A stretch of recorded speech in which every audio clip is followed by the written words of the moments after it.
Permintaan maaf itu seolah menjadi tanda bahwa kenyataan yang dihadapi tidak lagi sejalan dengan tuduhan yang pernah dia lontarkan. Dan bagi sebagian orang, ini adalah bentuk keberanian untuk mengakui kesalahan. Namun, bagi sebagian lainnya, muncul pertanyaan yang lebih besar lagi. Apakah permintaan kepada Pak Jokowi sudah cukup? Sebab kegaduhan bukan hanya menyentuh satu orang saja. Bayangkan, seseorang yang begitu garang menuduh, begitu yakin menyalahkan, dan begitu keras menyerang. Namun, waktu berjalan, fakta mulai berbicara. Dan akhirnya, ia harus melakukan sesuatu yang sangat sulit dilakukan oleh manusia. Mengakui kesalahan dan meminta maaf. Dan itulah yang terjadi kepada Rismond. Kenapa tadi saya bilang paling sulit dilakukan oleh manusia? Ketika manusia itu bukanlah seorang ksatria. Dan apakah Rismond ksatria? Saya tidak tahu.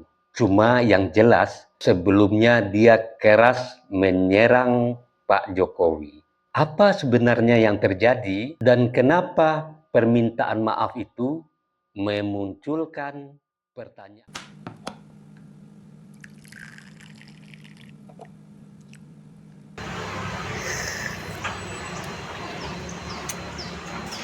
Bagi sahabat yang mau sloki unik ini, sloki tengkorak, ya silahkan klik keranjangnya ya. Sahabat bagi perokok tahu persis rasanya ketika dia mau menyalakan rokok di pinggir pantai atau di tanah lapang. Itu pasti banyak angin dan untuk merokok menyalakan koreknya pasti kesulitan. Pasti padam oleh tiupan angin.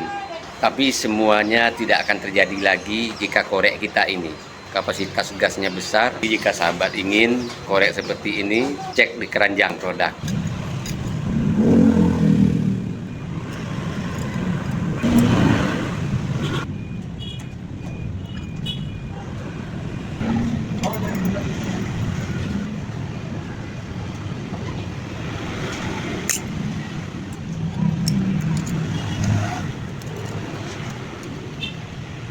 Yang berkendaraan punya mobil, power bank jumper aki ini penting ada di kendaraan kita.